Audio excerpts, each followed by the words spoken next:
ఆత్మస్వరూపాన్ని అందులో భావన చేస్తారు. ఆ సింహ లక్షణం ఇక్కడ నరశార్దూల. ఒకవైపు పరాక్రమము, ఒకవైపు శ్రేష్టత్వము, ఈ రెండూ కలిగి ఉన్నది సింహ అనేటువంటిది. పైగా సింహ అంటే హింసా లక్షణం కలిగినటువంటిది. ఇక్కడ హింసా లక్షణం దేనికి? రాక్షస సంహారం కోసమని. నరశార్దూల అంటే రాక్షస సంహారం అనేటువంటి అవతార కృత్యం నువ్వు ఆచరించడానికి ఇది తొలి సంధ్య అని చెప్తున్నాడు అనమాట. అంటే ఈ మేలుకొలుపులో ఏం చెప్తున్నాడు మళ్ళీ చివరికి? ఉత్తిష్ట నరశార్దూల కర్తవ్యం దైవమాన్నికం. నువ్వు ఇప్పుడు ఆహ్నికమైన దైవకృత్యాలను చెయ్యాలి సుమా అన్నాడు. ఆహ్నికమైన దైవకృత్యాలు అంటే ఒక రోజులో పగలులో చెయ్యవలసినటువంటి ఏ దైవ కార్యములు ఉన్నాయో అవి చెయ్యడానికి నిద్ర లేవాలి. అంటే మనం ఎందుకు నిద్ర లేవాలి? దేవతా కార్యాలు చేయడానికే నిద్ర లేవాలట. అంతేగాని మన కార్యాలు చేసుకోవడానికి నిద్ర లేవడం కాదు. లేచి మన పనులు చేసుకోవడం, మన పొట్ట నింపుకోవడం కోసం కాదు. భారతీయ సంస్కృతి ఎప్పుడు తన కోసం తాను బ్రతకరాదు అని చెప్తుంది. తే అఘం భుంజతే మూఢాహ ఏ పచంచాత్మ కారణాత్. తన కోసం తాను వండుకునేటటువంటి వాడు పాపాన్ని తింటున్నాడు అని గీతలో కృష్ణ పరమాత్మ చెప్పాడు. కనుక నిద్రలేచే దేనికోసం? దేవకార్యాలు చేయాలని నిద్రలేస్తాడు ప్రతి మానవుడు కూడా భారతదేశంలో. ఉదయం లేస్తూనే దైవస్మరణ. ఆ రోజు దైవోపాసనకు కావలసినట్లుగా శుచి అయి స్నానం చేసి దైవారాధనకు అవసరమైన ద్రవ్యాలు సమకూర్చుకుంటూ చివరికి వంట వండడం కూడా దేవతకి సమర్పించడానికే, అంతేగాని తాను తినడానికని కాదు. అది ఈ భారతీయ సంస్కృతిలో తన కోసం తాను వండుకోరాదు. ఇంత పవిత్రమైన ఈ భూమిలో నిద్రలేస్తూ స్నానం మాట అటు విడిచిపెట్టండి, కనీసం దంతధావన కూడా చేయకుండా కుక్కర్ తీసుకెళ్లి స్టవ్ మీద పెట్టేటువంటి మహాతల్లులు పుట్టుకొస్తున్నారు మన దేశంలో. ఇలాంటి అశుచి అయినటువంటి వంటలు తినడం వల్ల ఆలోచనల్లో అశుచి ఏర్పడుతుంది. ఆలోచనల్లో అశుచి ఏర్పడితే ఆచరణలో అశుచి ఏర్పడుతుంది. కనుక మనం ఎన్ని కబుర్లు చెప్పుకున్నప్పటికీ ఈ బేసిక్ ధర్మాలు కానీ విడిచిపెట్టేస్తే ప్రయోజనం ఏముంది? కనీసం స్నానం చేసి వండుకోవాలన్న స్పృహ కూడా ఈ దేశంలో పోతోందన్నమాట క్రమంగా. మొత్తానికి నిద్ర లేవడం దేనికి? దైవమాన్నికం. దేవతా కార్యాలు చేయడానికి, పగటిపూట చెయ్యవలసిన దేవకార్యాలు చేయడానికి లెమ్మంటున్నాడు. చూడండి, ఇది నిజానికి ప్రతి భారతీయుడికి మేల్కొలుపు, ప్రతి జీవికి మేల్కొలుపు.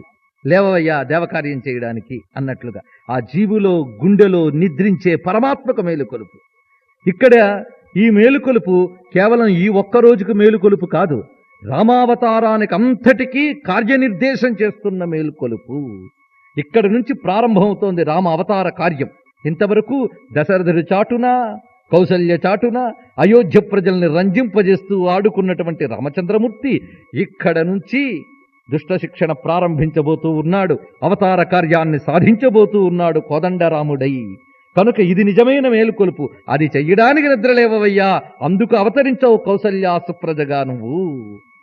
పూర్వా సంధ్య, తొలి సంధ్య వచ్చింది అదిగో అంటే నువ్వు ఆచరించడానికి తగిన తొలి జాము నాందీ కాలం ఇదే. అందుకు మేల్కో. ఎందుకు? దైవమాన్నికం. దైవ కార్యములు, దేవకార్యములంటే అర్థం దేవతల యొక్క కార్యం అంటే లోకశ్రేయస్సు, ఇంకేమీ కాదు దేవకార్యం. దేవతలు ఉన్నదే లోకశ్రేయస్సు కోసం. ప్రకృతి విశ్వము క్షేమంగా ఉండడానికి పరమేశ్వరుని యొక్క శక్తులే దేవతలై రక్షించుకుంటూ ఉన్నాయి. ఇంద్రుడు, వాయువు, వరుణుడు, అగ్ని ఇవన్నీ ఉన్నాయే. ఈ దేవతలందరూ విశ్వాన్ని అన్ని వైపుల నుంచి, అన్ని దిక్కుల నుంచి కాపాడుతూ ఈ ప్రకృతి శక్తుల ద్వారా మనల్ని అనుగ్రహిస్తున్నటువంటి వారు. కనుక దేవతల కార్యం ఎప్పుడూ లోకశ్రేయస్సే. ఆ దేవతలందరూ నిన్ను వేడుకున్నారు కదయ్యా తమని కాపాడవని. ఆ దేవకార్యం చెయ్యడానికి లే అని చెప్తున్నాడు. ఇక్కడి నుంచే నీకు ప్రారంభం అవుతుంది. నరశార్దూల, నారసింహ అని సంబోధించాడు. ఎప్పుడైనా సరే నారాయణుడు ఒక రూపం కట్టి వస్తే ఆ రూపం పేరు నారసింహమే. బాగా గుర్తుపెట్టుకోండి. మీరు విష్ణు సహస్రం చూస్తే విశ్వం విష్ణుర్వషట్కారో భూత భవ్య భవత్ ప్రభు భూతకృద్భూత భృద్భావో భూతాత్మా భూత భావన భూతాత్మా పరమాత్మా చ ముక్తానాం పరమాగతి. తర్వాత అవ్యయ పురుష సాక్షి క్షేత్రజ్ఞోక్షర ఏవ చ యోగో యోగ విధాం నేత ప్రధాన పురుషేశ్వర. ఆ తర్వాత నారసింహవపు అని అక్కడ వస్తుంది మనకి. ఇక్కడ నుంచి మీరు విశ్వం నుంచి ప్రధాన పురుషేశ్వర వరకు విష్ణువు యొక్క రూపం ఎక్కడా కనబడదు. మీరు పరిశీలిస్తే విశ్వం విష్ణువు వషట్కారో భూత భవ్య భవత్ ప్రభు అన్నప్పుడు ఒక నిర్గుణ తత్వమే కనబడుతుంది, రూపం అనేది కనబడదు. రూపం అంటూ మొదట కనబడ్డది ఎప్పుడు? నారసింహవపు అన్నప్పుడే రూపం చూపిస్తున్నాడు. నారసింహవపు అయినటువంటి వాడు అని. ఈ నారసింహవపు అనే నామమే విష్ణువు యొక్క సగుణ రూపాల్లో ప్రథమంగా చూపిస్తున్నటువంటి నామం. అవతారాల్లో తీసుకున్నప్పటికీ కూడా అంత స్పష్టంగా గుండెకు హత్తుకుపోయేటట్టు ఒక సగుణ రూపంగా వచ్చి లీల చూపించిన అవతారం నరసింహ అవతారం. ఆ నరసింహతత్వం చాలా ఉంది. ఆ నరసింహతత్వాన్ని ఇక్కడ స్మరించారనేది ఒక అర్థం. రెండవ అర్థం ఏమిటంటే, విష్ణువు ఎప్పుడు సగుణ రూపం తీసుకున్నా అది నారసింహమే. అంటే నరుడుగా ఉన్నప్పటికీ సింహత్వం ఉంటుంది అందులో. సింహత్వం అంటే 2 లక్షణాలున్నాయి. మృగైణాంచ మృగేంద్రోహం వైనతేయశ్చ పక్షిణాం అని గీతలో చెప్పాడు కదా. మృగములలో మృగేంద్రుణ్ణి నేను అన్నాడు. మృగేంద్రుడంటే రాజు, శ్రేష్ఠుడైనటువంటి వాడు అని. కనుక నువ్వు నరాకృతిలో వచ్చినప్పటికీ సింహానివయ్యా నువ్వు అన్నాడు. చూడ్డానికి మానుషంగా ఒక ఆకారం ధరించినా ఆ ఆకారం సింహమై ఉంటుంది. సర్వోన్నతమై సర్వశ్రేష్టమై జగద్రక్షణ కోసం, దుష్ట శిక్షణ కోసం వస్తుంది అటువంటి రూపము. అందువల్ల నారసింహ అనడంలో సర్వశ్రేష్టమైనటువంటిది. అలాగే సర్వ జీవులలోని వసించి ప్రకాశించే తేజము. నారము అంటే జీవసమూహం. సర్వ జీవ సమూహం యొక్క హృదయంలో ప్రకాశించేటువంటి ఉజ్వల తేజమేదో అది నారసింహము అనేటువంటిది. అందుకే నారసింహ వపుహు అన్నారు. ఆ మాట తీసుకొచ్చి నరశార్దూల అని ఇందులో వేసేది ఈయన. నరశార్దూల అంటే ఇంత అర్థం ఉన్నదనమాట. అలాంటి ఓ నరశార్దూల కర్తవ్యం దైవమాన్నికం, లేవవయ్యా ఆన్నికమైనటువంటి కర్తవ్యాన్ని చెయ్యన్నారు. అంత చక్కటి భావన ఉంది చూశారా. ఇలాగ మన హృదయంలో ఉన్నటువంటి పరమాత్మ చైతన్యాన్ని మనం జాగృతం చేసుకోవాలి. అదే రాముణ్ణి అవతరింపజేసుకోవడం అంటే. సంధ్యలలో గాయత్రీ మంత్రశక్తిని జాగృతం చేసుకునేటువంటి రహస్యం తెలిసిన విశ్వామిత్రుడు ఆ మంత్ర గమ్యుడైనటువంటి రామచంద్రమూర్తిని ఈ విధంగా జాగృతి కల్పిస్తున్నాడు. ఇంత చక్కటి సుప్రభాతం పలికిన తర్వాత వెంటనే లేచేట రామలక్ష్మణులు ఇద్దరూ కూడా. ఆయన మాట ఆయన నోట ఉండగానే ఇద్దరూ లేచి కూర్చున్నారు. కుమారులిద్దరు లేచి వెంటనే ఆ సరయులో స్నానం చేసి సంధ్యావందనాది కృత్యాలు నెరవేర్చుకున్నారట. వాళ్ళు చేయవలసినటువంటి కర్మ పూర్తి చేసిన తర్వాత బయలుదేరుతున్నారు విశ్వామిత్రుని వెంట. ఆ వెళుతూ ఉంటే ఆ సరయూ నది పక్క నుంచి వెళుతున్నారు వాళ్ళు. ఈ సరయు అన్న తలంచుకుంటే చాలు మనకి. వైకుంఠం అయోధ్య, వైకుంఠంలోని విరజా నదే ఇక్కడ సరయూ నది. వైకుంఠం అంటే అర్థం ఏమిటో, అయోధ్య అంటే అర్థం అదే. కుంఠము అంటే కుంటుబడేది, వైకుంఠము అంటే కుంటుబడదు అని అర్థం. అదే అయోధ్య అన్న. యోధ్య అంటే ఎవరి చేతైనా దెబ్బ తినడానికి లేదా ఎవరైనా యుద్ధం చేయడానికి, దాడి చేయడానికి యోగ్యమైనది యోధ్య. అయోధ్య అంటే ఎవరు దాడి చేయలేనటువంటిది, అటువంటిది. అంత పరిపూర్ణమైన అయోధ్యే వైకుంఠానికి పర్యాయం. సర్వ వైకుంఠస్య మూలాధార అయోధ్య అని వేదవాక్యం. సర్వ వైకుంఠములకి మూలమైనటువంటిది అయోధ్య. మరి అయోధ్య వైకుంఠమైతే సరయూ విరజ కాదా? ఆ సరయూ నది పక్క నుంచి వెళుతూ వెళుతూ ఉండగా సరయూ నది గంగా నది సంగమ స్థానం కనబడింది అక్కడ. ఆ సంగమ స్థానం దగ్గరికి వెళ్ళగానే అక్కడ ఒక గొప్ప ధ్వని వినబడుతుందిట. ఆ ధ్వని విని రాముడు అడిగాడు, విశ్వామిత్ర ఏమిటి జలం గొప్ప ధ్వనితో ఇక్కడ ప్రవహిస్తోంది అంటే, దివ్యమైన ఆ సరయూ నది గంగతో కలుస్తున్న చోటు ఇది, ఇక్కడ నమస్కరించు అని చెప్పారట. వెంటనే రామలక్ష్మణులు ఉభయులు కలిసి ఆ దివ్య నది సంగమ స్థలానికి నమస్కరించారు. మీరు రామాయణం పరిశీలిస్తున్నప్పుడు అనేకములైనటువంటి భారతీయ ధర్మాలు కనబడతాయి. మీరు పరిశీలిస్తుంటే ఒకవైపు నిన్న చెప్పుకున్నాను, రాజధర్మాలు, పాలనా ధర్మాలు, వ్యక్తి ధర్మాలు, కుటుంబ ధర్మాలు, ఇవన్నీ కనిపిస్తూ ఉంటాయి. మరోవైపు మన ఆచార వ్యవహారాలు కనబడుతూ ఉంటాయి. ఒక గొప్ప నది గాని, గొప్ప వృక్షము గాని, వీటిలో దేవతాశక్తులతో ఉన్నవి కొన్ని ఉంటాయి. సృష్టి అంతా భగవన్మయమైనప్పటికీ కూడా కొన్ని దేవతాశక్తులను బయటకు చూపిస్తుంటాయి. నివురు కప్పేసిన నిప్పులా ఉంటాయి కొన్ని, నిప్పును ప్రకటించేటటువంటి విధంగా మరికొన్ని ఉంటాయి. అలా దైవీ విభూతుల్ని ఉంచుకున్న వస్తువులు కొన్ని ఉంటాయి. అలాంటివి దివ్య వృక్షములు, దివ్య నదులు. అవి కానీ కనబడితే వాటి నుంచి దాటి వెళ్ళిపోరాదుట, వాటిని చూసి నమస్కరించాలన్నారు. ఒక గోవు, రావి చెట్టు, మర్రి చెట్టు, తులసి, మారేడు, అలాగే పుణ్య నదులు, ఇవి కనబడితే వాటిని ఒక ప్రకృతి జడ పదార్థంగా భావించడం కాకుండా అవి దేవతా స్వరూపాలను నమస్కరిస్తే అవన్నీ మనల్ని అనుగ్రహిస్తాయి. ఇవి అడుగడుగునా రామాయణంలో మనకు కనబడుతూ ఉంటుంది. అంటే అలానాటి ఆ యుగాల నాటి కాలం నుంచి మనకి ఈ విధమైనటువంటి ఆచార వ్యవహారాలు ఉండేవి అని తెలుస్తుంది. రామాయణం ఏ యుగం నాటిది? త్రేతాయుగం. కానీ ఏ త్రేత? ఇది కలి. దీనికి ముందు ద్వాపరం, దాని ముందు త్రేతలో రామాయణం జరగలేదు. ఇది 28వ మహాయుగం ఈ మన్వంతరంలో, వైవస్వత మన్వంతరంలో 28వ మహాయుగం. ఒక యుగానికి 4 పాదములు. అలాగొక మహాయుగానికి 4 యుగాలు. కృత, త్రేత, ద్వాపర కలిపితే ఒక మహాయుగం. అలాంటివి ఇప్పటికి 28 అయ్యాయి అనమాట. ఈ 28లో మొన్నటి త్రేతలో జరగలేదు రామకథ, 24వ మహాయుగంలో జరిగింది. అంటే దాని తర్వాత మనకింకా 2-3 త్రేతలు జరిగిపోయాయి అనమాట. అప్పుడు జరిగిన రామకథ ఇప్పటికీ అన్ని యుగాల నుంచి మనం పారాయణ చేస్తున్నామంటే దానికి ఉన్నటువంటి శక్తి ఏంటి? లెక్క కట్టి చూస్తే 17 యుగాల క్రిందటి కథ అన్నమాట ఇది, ఈ రామకథ అనేటువంటిది. అప్పటి నుంచి భారతీయ వైదిక ఆచారములు ఇవి.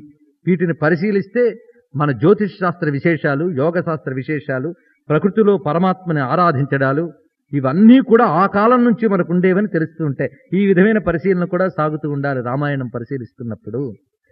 ఇలాగా సరయూ గంగా సంగమానికి నమస్కారం పెట్టి రామచంద్రమూర్తి విశ్వామిత్రుని ముఖాన్ని చూసేట.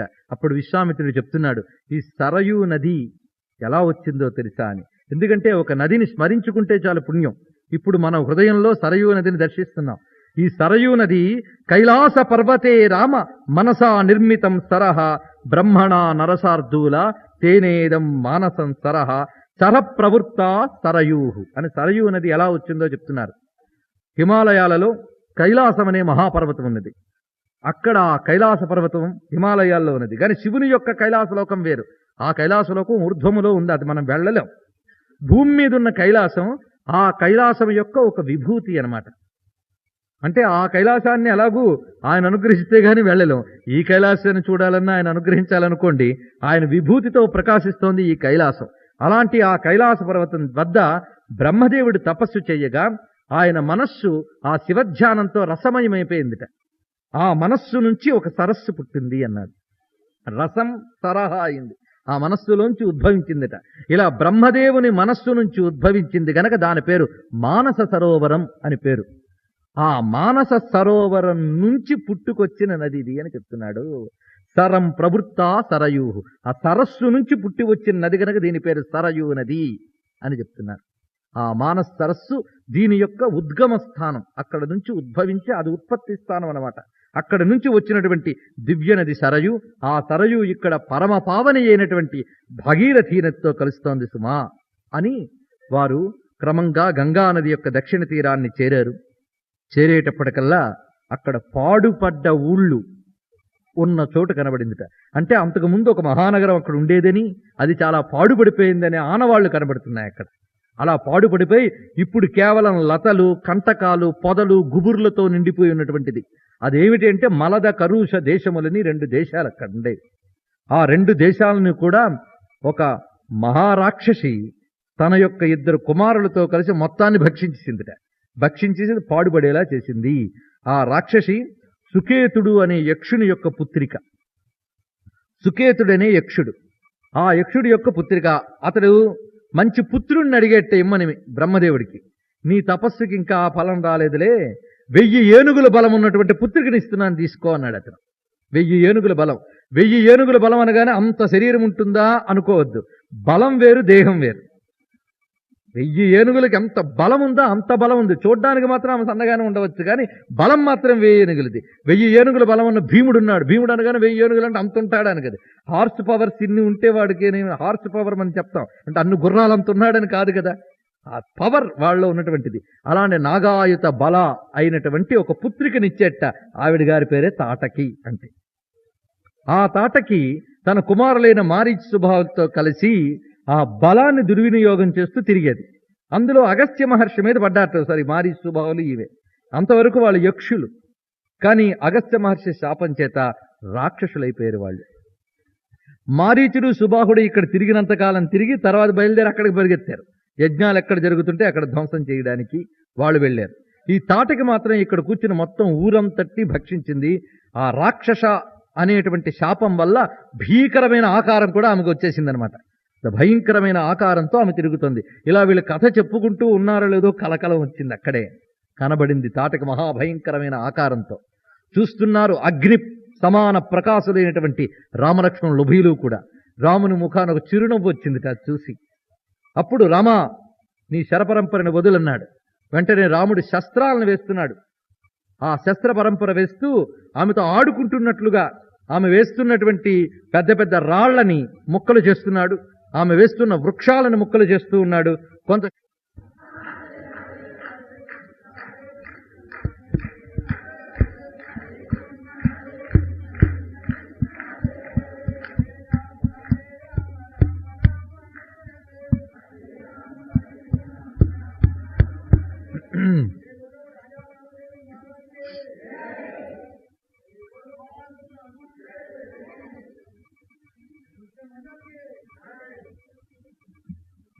విష్ణు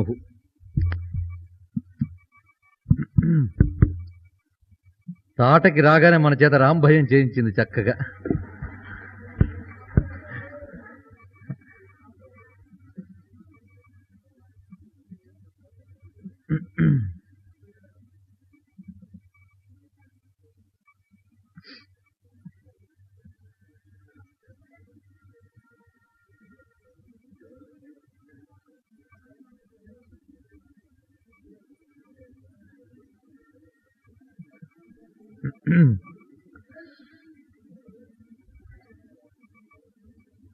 రామచంద్రమూర్తి ఆ తాటకి ప్రయోగిస్తున్నటువంటి శిలలని వృక్షాలని ఛేదిస్తూ ఉన్నాడు లక్ష్మణ సహితుడై. ఇలా అవుతూ ఉంటే సంధ్య దాటిపోబోయి రాత్రి పడబోతోంది. అప్పుడు హెచ్చరిస్తున్నాడు విశ్వామిత్రుడు, రాత్రి అయితే రాక్షస శక్తి 10 సుమా, జాగ్రత్త. రాక్షసుల శక్తి పెరిగిపోతాయి రాత్రి అవుతున్న కొద్దీ. ఆ కారణం చేత ఉపేక్షించకు రామా, దీన్ని సంహరించు అని చెప్తూ రామునిలో వచ్చిన సందేహం ఏమిటో కనుగొన్నాడు విశ్వామిత్రుడు. ఎందుకంటే స్త్రీని సంహరించడమా అనేటువంటిది. ఇక్కడ ఆ సందేహానికి సమాధానం చెప్తున్నాడు విశ్వామిత్రుడు. నహితే స్త్రీవధకృతే ఘృణాకార్యా నరోత్తమా. స్త్రీని వధిస్తున్నాను కదా అని సందేహించకయ్యా ఓ నరోత్తమా. చాతుర్వర్ణ్య హితార్థం హి కర్తవ్యం రాజసూనునా, రాజ్యభార నియుక్తానాం ఏష ధర్మ సనాతనః. ఎంత చక్కటి వాక్యాలు చూడండి. ప్రజల యొక్క హితం కోరి, ప్రజలంటే చాతుర్వర్ణ్యాలతో కూరుకున్నటువంటి ప్రజలున్నారే, వారి యొక్క హితమే రాజు యొక్క కర్తవ్యం. వారి క్షేమం కోసమే రాజు పని చేయాలి. ఆ క్షేమానికి భంగం కలిగించే ఏ దుష్ట శక్తినైనా సరే శిక్షించాలి. ఇక్కడ ఈమె మామూలు స్త్రీ కాదయ్యా, రాక్షసి. రాక్షస శక్తితో కూడుకున్నటువంటిది కనుక స్త్రీ అని నెపం పెట్టుకుని దుష్టశక్తిని విడిచిపెట్టేవా ప్రజాహితం దెబ్బతింటుంది. ప్రజాహితం కోసమని ముందు వెనకలు ఆలోచించకుండా ఈమెని సంహరించు అని ఏష ధర్మ సనాతనః అన్నారు. ఏ మాట అయినా సరే గురువైనా నేను చెప్పాను కనుక చేసేయంటే చేసేయడం కాదు, అతడు కూడా ప్రమాణం చూపించాలి. అది విశేషం. ఎందుకంటే గురువు కన్నా గొప్పది ధర్మం. ఆ ధర్మానికి అతడు బద్ధుడే చెప్పినప్పుడే గురువాక్యం. అది ఒక వ్యక్తి ఆచరించడం వేరు, కానీ ఒక రాజు అయిన వాడు కేవలం అతడు చెప్పాడు కనుక నేను చేశాడనడానికి వీల్లేదు. ఆ చెప్పేవాడు కూడా అది సనాతనమైన ధర్మం చెప్పాలి. అందుకే గొప్ప మాట ఏం వేశాడంటే ఏష ధర్మ సనాతనః, ఇది సనాతనమైన ధర్మం సుమా. అంటే చిరంతరంగా ఆర్యులైనటువంటి పెద్దలందరూ ఆచరిస్తూ వస్తున్నటువంటి ధర్మం ఇది. లోక రక్షణ కోసం దుష్టత్వాన్ని నిర్మూలించడం అనేటువంటిది అని ధర్మం చెప్పడమే కాక ఇది వరకు ఎవరెవరు ఎలా చేశారో కూడా చెప్తున్నాడు. ఒక ధర్మం నిర్వహణ అప్పుడు ఏమిటేమిటి ప్రమాణాలు అనేది ఇక్కడ మనం గమనించాలి. మొదటిది ఆప్తవాక్య ప్రమాణం. దానినే మనం శాస్త్రవాక్యం అంటాం. ఆప్తవాక్యం అంటే మన శ్రేయస్సు కోరుకునేవాడు చెప్పిన మాట ఆప్తవాక్యం. నిజానికి మన శ్రేయస్సు కోరి చెప్పిన ఆప్తులు ఎవరు? వేదమాత. వేదమాత చెప్పిన మాటల కన్నా ఆప్తవాక్యాలు మరేవి ఉండవు. కనుక వేదవాక్యాలకే ఆప్తవాక్యాలని పేరు, శాస్త్రవాక్యాలకే ఆప్తవాక్యాలని పేరు. అందువల్ల మొదట ఏం చెప్పారు? ఆప్తవాక్యం చెప్పాడు. ఆప్తుడిగా విశ్వామిత్రుడు ఏష ధర్మసనాతనః అని ఆప్తవాక్యం చెప్పి తర్వాత దాన్ని ఎవరెవరు ఎలా అనుసరించారో చూపిస్తాడు. దీన్ని ప్రమాణం చూపించడం. మహాత్మా ఏన గతస్తపంథ, ఇది తర్వాతి ప్రమాణం. శాస్త్ర ప్రమాణం ఒకటి. రెండవ ప్రమాణం ఏమిటి? దీనిని మహాత్ములు ఆచరించారు అని చెప్పడం రెండవ ప్రమాణం. అది మన యొక్క భారతీయ సంస్కృతిలో ఔన్నత్యం. అది మహాత్మా ఏనగత సపంథ, మహాత్ములు ఏ మార్గంలో వెళ్ళారో ఆ మార్గమే పాటించాలి అని. అందువల్ల దీన్ని ఎవరెవరు ఈ ధర్మాన్ని పాటించారో ఆయనకున్న ఉదాహరణలతో కూడా చెప్తాడు. విష్ణువు భృగుపత్నిని వంచడం మొదలైనటువంటి ఉదాహరణ. ధర్మరక్షణ కోసం రాజైనటువంటి వాడు పాటించవలసిన ధర్మం ఇది సుమా అని స్పష్టం చేశారు. ఇక్కడ ఎలాగ ధర్మాన్ని సమర్థించాలి, దాని యొక్క ప్రయోజనం ఏమిటో తెలిసి సమర్థించాలి ధర్మాన్ని. ఒక శాశ్వత ప్రయోజనం కోసం అన్నప్పుడు కనుక ధర్మం స్థూలంగా సూక్ష్మంగా రెండు విధాలుగా ఉంటుంది. స్థూలంగా చూస్తే స్త్రీని చంపరాదు అనేది స్థూలంగా ధర్మం. కానీ ఆ స్త్రీ రాక్షసి దుష్టురాలైతే చంపవచ్చు అనేది ధర్మ సూక్ష్మం. కనుక ధర్మము ధర్మ సూక్ష్మము ఈ రెండూ తెలిసిన వాడే రాజవుతాడు. ఈ పాయింట్ ఇక్కడ మీరు గుర్తుపెట్టుకోండి. ప్రథమంగా రాక్షస సంహార ప్రారంభ సమయంలో ఇది మనకి చెప్తున్నాడు విశ్వామిత్రుడు. ఈ మాటనే అనుసరిస్తూ వస్తాడు రాముడు చివరి వరకు. ఇక్కడ ఈ మాట చెప్పిన వెంటనే అంటున్నట్ట రామచంద్రమూర్తి ఎంత గొప్ప మాట చూడండి. పితుర్వచన నిర్దేశాత్ పితుర్వచన గౌరవాత్ వచనం కౌశికస్యేతి కర్తవ్యమితి విశంకయా. మా నాన్నగారు చెప్పారయ్యా. ఏం చెప్పారు తెలుసా?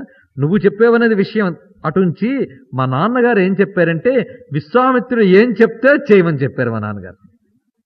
అందువల్ల నాన్న మాట మీద ఉన్న గౌరవంతో మీ మాట పాటిస్తున్నానన్నారు. ఎంత గొప్ప సూటి అయిన మాట చూశారా? అది రాముడి యొక్క ధర్మ విగ్రహత్వంలో కనబడుతున్న గొప్పతనం. ఆయన చెప్పింది ధర్మమే, పాటిస్తాను అనొచ్చు. కానీ మా నాన్నగారి మాట అనడంలో తండ్రి పట్ల తనకున్నటువంటి ఆ ప్రతిపత్తి ఎంత చక్కగా చూపించారో చూశారా? ఇది రాముడు మనకి అడుగడుగున మాతృదేవో భవ పితృదేవో భవ ఆచార్యదేవో భవని ఏవైతే చెప్పబడ్డాయో ఆ క్రమాన్ని ఎంత చక్కగా పాటిస్తూ వస్తాడో చూడండి. ఇది గ్రహించవలసింది. ఇంత గొప్ప విషయాలు రామాయణం ద్వారా మనం నేర్చుకోవాలి, నేర్పించాలి. మనం ఎవరికి నేర్పించాలి? తర్వాత తరాల వారికి. కానీ ఒక రామాయణం కథ జరుగుతోందన్నా, భగవద్గీత జరుగుతోందన్నా, భారతం జరుగుతోందన్నా మనం వెంటనే అక్కడికి హాజరైన వాళ్ళందరూ కూడా ఎవరు? పిల్లలు గారు, యువకులు గారు. వాళ్ళని రానివ్వం కూడా మనం. ఇంట్లో వాళ్ళు నువ్వు చదువు పాడైపోతుందిరా ఇప్పటి నుంచి నీకెందుకవని ఇంట్లో తాళాలు వేసి వాళ్ళని అక్కడ చదువుకోమని చెప్పి మనకు వస్తాం. అంటే ఇవి వాళ్ళకి అక్కరలేదని మనమే నిర్ణయించేసుకుంటున్నాం అన్నమాట. అంత దౌర్భాగ్యపు కాలంలో బ్రతుకుతున్నాం మనం. ఈ మాట అంటున్నందుకు ఇంకో విధంగా అనుకోవద్దు. అసలు ఎవరికి ఈ మెసేజ్ చేరాలో అది వారికి చేరనీయకుండా మనమే చేస్తున్నాం. మళ్ళీ మనమే ఒక రచ్చబండ మీద కూర్చుని రోజులు పాడైపోతున్నాయండి, పిల్లలు మాటలు వినట్లేదండి అంటాం. అది బాధాకరమైనటువంటి విషయం. ఇక్కడికి వచ్చిన పెద్దల్లో ఎంతమంది తమ పిల్లలు చేయి పట్టుకుని ఇక్కడికి వచ్చారో చెప్పండి. తీసుకొచ్చి రామకథ వినండి, ఇది మీ కథ అని చెప్పారా? కాదు, వృద్ధుల కథే రామాయణం. అందుకే రామాయణం అవన్నీ వృద్ధులే వినాలండి. అంటే వృద్ధులు వినకూడదని నేను చెప్పట్లేదండి. మళ్ళీ వీళ్ళందరూ వెళ్ళిపోతే వినడానికి ఎవడు ఉండడు. వినకూడదని చెప్పడం నా ఉద్దేశం కాదు. మీరు ఇవ్వవలసింది తర్వాత తరాలకి. అది వదిలేసి మోరల్ అనేది ఎక్కడుంది? ఎథికల్ కండక్ట్ అనేటువంటిది ఎక్కడుంది? ఇది కేవలం పరానికి సంబంధించినది కాదు, ఇఘానికి సంబంధించినదే. ఈ లోకంలో చెప్పుకునే ప్రతి మాట ఈ లోకానికి సంబంధించిందే, ఎక్కడో పైలోకానికి కాదు. భగవంతుడు గుండెలోనే ఉన్నాడు. ఆయన నిద్రలేపుకోవలసింది మనం పుట్టిన దగ్గర నుంచి ఆ పని చేయాలి. ఎప్పుడో వృద్ధాప్యం కాదు. వృద్ధాప్యం ఒక్కదానికే పనికొస్తుంది, పశ్చాత్తాపానికి తప్ప దేనికి పనికిరాదు. కనుక జీవితంలో ఒక అడుగు వెయ్యబోయేవాడికే ఇదిరా జీవితం, ఇలా నడవాలిరా అని చెప్తాడు రాముడు. అందుకే కుమారుడైన రాముణ్ణి మనం ఎదురుగుండా చెప్పుకుని కథ చెప్పుకుంటున్నాం, కానీ వృద్ధ రాముణ్ణి ముందు పెట్టుకుని కథ చెప్పుకోవట్లేదు కదా. మన రాముడు కృష్ణుడు కూడా యువకులై బాలురై చేసిన ధర్మాన్ని చెప్పుకుంటున్నాం. ఎవరికి చెప్పాలి? ఈ దేశంలో పుట్టిన ప్రతివాడికి చెప్పాలి, ఈ భూమి మీద పుట్టిన ప్రతివాడికి చెప్పాలి. ఎంత చక్కగా ఇటువంటి విషయాలే చెప్తే పిల్లలకు మర్యాదలు పోతున్నాయండి అని మనం అంటే తప్పు ఎవరిది? వాళ్ళదా? ఈ మధ్య ఒకరింట్లో పెద్ద ఆయన వస్తే ఆ పెద్ద ఆయనకి దండం పెట్టరా అని పిల్లవాడికి చెప్పాడు ఆ తల్లిదండ్రులు. అంత సీన్ లేదులే అన్నది ఆ పిల్ల. అంటే వాళ్ళ ముందు మనం వ్యాసపీఠాలు వేసి చూపిస్తున్నా ఏమిటి? టీవీలు. అందులోంచి మనకు ఉపదేశాలు లభిస్తూ ఉన్నాయి పిల్లలకి. వాళ్ళని అక్కడ కూర్చోబెట్టి మనం ఇక్కడ కూర్చుంటే వాళ్ళకి ఏమొస్తుందో మీరు చెప్పండి. అందువల్ల ప్రతివారు నేర్చుకుని నేర్పించవలసిన రామాయణం. ఇంత సభలో నాకు కొందరు యువకులు పిల్లలు కనబడుతున్నారు, చాలా సంతోషంగా ఉంటుంది. ఋషుల దృష్టి, చెప్పేవాడి దృష్టి వాళ్ళ మీద కేంద్రీకరించి ఉంటుంది. మీ దృష్టి వాళ్ళ మీదే కేంద్రీకరించండి. మీరు గుండెలతో పట్టుకుని వాళ్ళకు బోధించండి, వాళ్ళకి అర్థమవుతుంది. ఇలా చెప్తున్నాడు రామచంద్రమూర్తి. చెప్పిన తర్వాత రామచంద్రమూర్తి యొక్క బాణధాటికి తాటకి సంహరింపబడినది. ఎప్పుడైతే తాటక సంహారం జరిగిందో ఆనందించేట విశ్వామిత్రుడు. ఆ తర్వాత కమనీయమైనటువంటి నదీ తీరంలో స్నానం చేసినటువంటి రామలక్ష్మణుని కూర్చోపెట్టి, రామా ఇదిగో దివ్యాస్త్ర సంపదని నీకిస్తున్నాను అన్నాడు.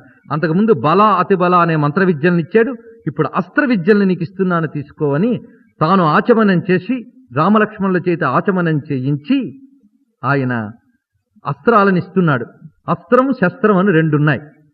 ఇక్కడ ధనుర్విద్య గురించి, రాముడంటే ధనుర్విద్యామూర్తి, మొత్తం కోదండంతోనే కదా కథంతా నడిపాడు. కనుక ధనుర్వేదం అనే దాని గురించి ఇక్కడ చెప్తే అస్త్రవిద్య అనేది అర్థమవుతుంది. అస్త్రవిద్య ధనుర్వేదంలోంచి చెప్పబడింది. ధనుర్వేదం అనేటటువంటిది వేదాలకు ఉపవేదంగా చెప్పబడుతున్నటువంటిది. ప్రత్యేకించి ఇది అధర్వణ వేదానికి ఉపవేదంగా ఉన్నటువంటిది. ఈ ధనుర్వేదంలో ఉన్న మంత్రములన్నీ అస్త్రములు అని చెప్తారు. ఎందుకంటే సృష్టిలో శబ్దానికి చాలా శక్తి ఉంది. కనుక శబ్దాన్ని ఎలా సంయోగం చేస్తే శక్తి పుడుతుందో అది చెప్తుంది అస్త్రం. శస్త్రం వేరు. శస్త్రం అంటే ఆయుధం, అస్త్రం అంటే మంత్రం. ఒక మంత్రాన్ని అనుష్ఠానం చేసి ఆ మంత్రశక్తిని ఒక ఆయుధంపై ఆవాహన చేసి ప్రయోగిస్తే అది అస్త్రం అవుతుంది, లేకపోతే ఒట్టి శస్త్రమే అవుతుంది. అస్త్ర విద్యని గ్రహించడానికి అది అనుష్ఠించేవాడి శక్తి మీద ఆధారపడి ఉంటుంది అస్త్ర విద్య అనేటువంటిది. రావణాసుడి దగ్గర బ్రహ్మాస్త్రం ఉంది, రాముడి దగ్గర బ్రహ్మాస్త్రం ఉంది. కానీ రాముడి బ్రహ్మాస్త్రానికి ఉన్న శక్తి వేరు, రావణుని బ్రహ్మాస్త్రానికి ఉన్న శక్తి వేరు. అంటే వారి వారి యొక్క తపశ్శక్తులు బట్టి అస్త్ర విద్యలు పనిచేస్తాయన్నమాట. కనుక అస్త్ర విద్యకి ప్రధానమేమిటి? అనుష్ఠించేవాడి యొక్క శక్తి. అనుష్ఠించగలిగేటువంటి సుక్షత్రియులు ఆ అస్త్ర విద్యను కాపాడగలరు. ఎప్పుడైతే కృష్ణ పరమాత్మ ఈ భూమి మీద నుంచి కాలు తీసివేశాడో అప్పుడు అస్త్ర విద్య అంతరించిపోయిందని శాస్త్రం చెప్తుంది మనకి. కలి ప్రవేశించడంతో అస్త్ర విద్య పోయింది. అంటే తపశ్శక్తులు పోయాయి. తపశ్శక్తి తేజస్సు ఎప్పుడైతే పోతుందో అస్త్ర విద్యలు పోతాయన్నమాట. అది కానీ ఆ కాలంలో అస్త్ర విద్యలు ఉండేవి. అలాగ తాను సంపాదించి తపస్సుతో సంపాదించుకున్న అస్త్ర విద్యలన్నీ ఇప్పుడు రామచంద్రమూర్తికి విశ్వామిత్రుడు ప్రదానం చేస్తున్నాడు. మంత్రోపదేశంతో అస్త్ర విద్య ప్రదానం చేస్తున్నాడు. వెంటనే ఆ అస్త్ర దేవతలు కనబడుతున్నారట. ఒక్కొక్క అస్త్రానికి ఒక్కొక్క దేవత ఉంటుంది. ఆ మంత్రానికి అధిదేవతలే అక్కడ కనబడతారు. వారు ఒక్కొక్కరు క్రమంగా వస్తూ ఉన్నారు. ఆ రామచంద్రమూర్తి కూర్చుని ఉండగా మహా తేజోమండలంలో ఒక్కొక్క దేవత ప్రవేశిస్తోందిట. దండచక్ర, ధర్మచక్ర, కాలచక్ర, విష్ణుచక్ర, ఇంద్రచక్ర, వజ్ర, శైవశూల, గాంధర్వ, ఇలా అస్త్రాల పేర్లు చెప్తాడు అక్కడ. ఇలాంటి దివ్యాస్త్ర దేవతలందరూ వచ్చి రామచంద్రమూర్తికి నమస్కరించారట. మామూలుగా అస్త్రాలు వచ్చి వెళ్ళిపోతాయి, కానీ రామచంద్రమూర్తి దగ్గరికి వచ్చేటప్పటికి ఏం చేసాయి? నమస్కరించాయి. ఉపతస్థుర్మహార్ఘాని సర్వాణ్యస్త్రాని రాఘవం. ఆ రాఘవుని యొక్క సన్నిధికి చేరుకున్నాయి. అవన్నీ చేరుకుని నమస్కరిస్తున్నాయట. విశ్వామిత్రుడు ధన్యుడైపోతున్నాడు. అంటే విశ్వామిత్రుడు ఇస్తే గాని రాముడికి బలం రాదా? ఇందాక వేసుకున్నామే ప్రశ్న, బల అతిబల అస్త్ర సంపదలు ఇవన్నీ అంటే మహర్షులు సాధించిన తపశ్శక్తి అంతా లోకక్షేమం కోసమే వినియోగిస్తారు వారు. ఇలాంటి లోకక్షేమం ఆచరించడానికి నారాయణుడు రాముడై వచ్చాడు గనక, స్వామి నువ్వు చేసే లోకక్షేమానికే మా శక్తులు కూడా ధారపోస్తున్నామని చెప్పడం ఇందులో ఉన్నటువంటి ఒక అంతరార్థం. ఇంకొక అంతరార్థం, మనం ఏది చేసినా ఏ కృత్యం చేసినా చివరికి ఏం చేస్తాం? కృష్ణార్పణం లేదా శివార్పణం లేదా రామార్పణం, మొత్తానికి భగవదర్పణం చేసుకోవాలి. ఎందుకంటే అది చేసుకోవడం వల్ల అది శక్తివంతమై మనకి లోకానికి కూడా క్షేమం కలిగిస్తుంది. అందుకే మనం చేసే ఆరాధనలు మన కోసమే కాదు, లోకమంతా కూడా విస్తరింపబడాలి, లోకం క్షేమంగా ఉండాలి. అది క్షేమంగా ఉండేటంత గొప్ప కర్మ మనం చేసామా? మనకు తెలియదు. మనం కర్మ చేశాం, కానీ నిజంగా అంత గొప్ప కర్మ చేసామో లేదో మనకు తెలియదు. కనుక తెలిసినంత మేరకు శక్తి వంచన లేకుండా చేశాం. కనుక యథాశక్తి అనే మాట ఉంది. శక్తి వంచన లేకుండా కర్మ చేసి అది భగవదర్పణం చేస్తే, శక్తి వంచన లేకుండా చేసిన ఆ నిజాయితీకి గాను మన కర్మకు శక్తి పెరుగుతుంది. ఆ పెరిగిన శక్తి ఆ భగవద్ విభూతి వల్ల మనకి లోకానికి క్షేమం అవుతుంది. కనుక ఇంతకాలం నేను తపస్సులు చేసి క్షాత్ర తేజంతో సాధించిన ఏ అస్త్ర విద్యలున్నాయో అవి దాచిపెట్టుకున్నానయ్యా. నేను అలాగ బ్రహ్మర్షిని కూడా అలా దాచిపెట్టుకున్నాను. ఆ దాచిపెట్టుకున్నది ఎక్కడికి ఇవ్వాలి? ఇంకెవరికి ఇవ్వాలి? రామార్పణం చేస్తున్నాను, స్వీకరించవయ్యా అంటున్నాడు విశ్వామిత్రుడు. కనుక సాధించిన విద్యలు ఎన్ని సాధించినా అది రామార్పణమైతేనే వాటికి సార్థకత అని చెప్పడానికి కానీ దీనివల్ల రామునికి వచ్చేటువంటి గొప్పతనం ఏమి ప్రత్యేకించి ఉండదు. అది విశ్వామిత్రుడు తన విద్యల్ని సార్థకం చేసుకోవడమే ఇందులో ఉన్నటువంటి అంతరార్థం. అందువల్ల ఆ వచ్చిన అస్త్రదేవతలందరూ రామా నీ ఆజ్ఞ ఏమిటి అని అంటే, ఎప్పుడూ నన్ను అనుసరించి ఉండండి అని ఒక మాట చెప్పేట. వెంటనే అవి అథతే రామ మామంత్ర్య కృత్వా తాపి ప్రదక్షిణం. ఆ అస్త్రదేవతలందరూ రామచంద్రమూర్తికి ప్రదక్షిణ చేసేట. ఎందుకంటే రాముడే ఒక మహాస్త్రం, రామనామమే ఒక మహాస్త్రం. ఆ రామమనే మహాస్త్రం చుట్టూ ప్రదక్షిణలు చేస్తాయి మిగిలిన అస్త్రములన్నీ కూడా. అది మీరు భావన చేయండి. రామా అనగానే ఒక మహాస్త్రం పుడుతోంది, ఆ అస్త్రం చుట్టూ ప్రదక్షిణ చేస్తాయి మిగిలిన అస్త్రములు. కనుక ఒక్క రాముడున్నాడా అస్త్ర విద్యలన్నీ మన దగ్గర ఉన్నట్టే. ఈ అస్త్ర విద్యలన్నీ ఈ విధంగా రాముని నమస్కరించాయి, ఆయన సన్నిధిలో ఆయన ఆశ్రయాన్ని చేరాయి. ఆ తర్వాత మళ్ళీ రామలక్ష్మణులు విశ్వామిత్రుడి వెంట ప్రయాణం చేస్తున్నారు. ఈ విశ్వామిత్రుడు కేవలం యాగరక్షణకు పిలిచాడా రామలక్ష్మణుని?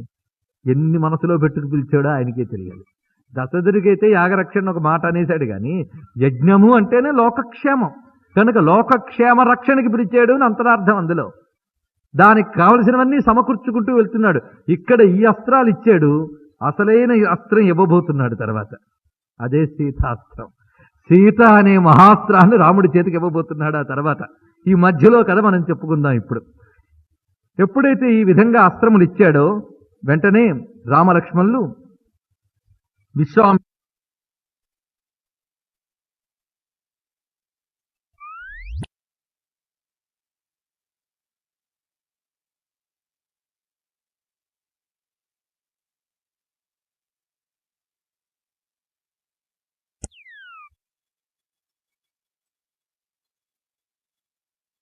ఔన్నత్యం మనకు తెలుస్తుంది.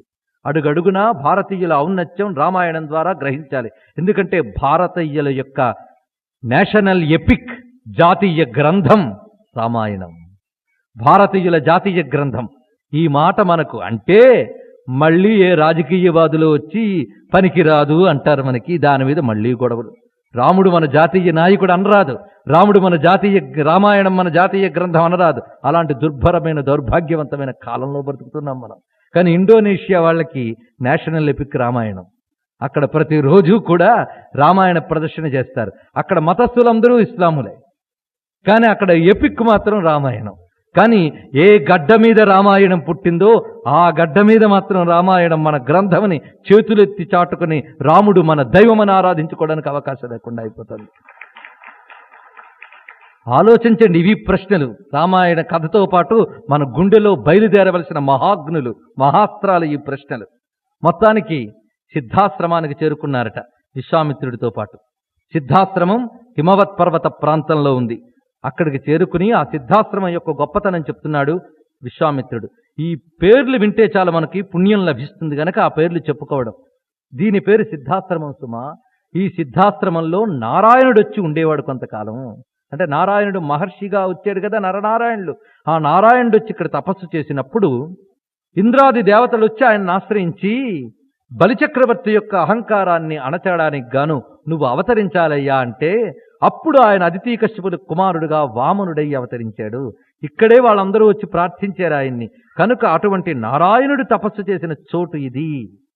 తర్వాత వామనావతారం అయిన తర్వాత ఎక్కడికి వెళ్ళిపోయాడు వామనుడు? మళ్ళీ ఇక్కడికి వచ్చే తపస్సు చేసుకున్నాడు. కనుక వామనుడు తపస్సు చేసినటువంటి చోటు ఇది.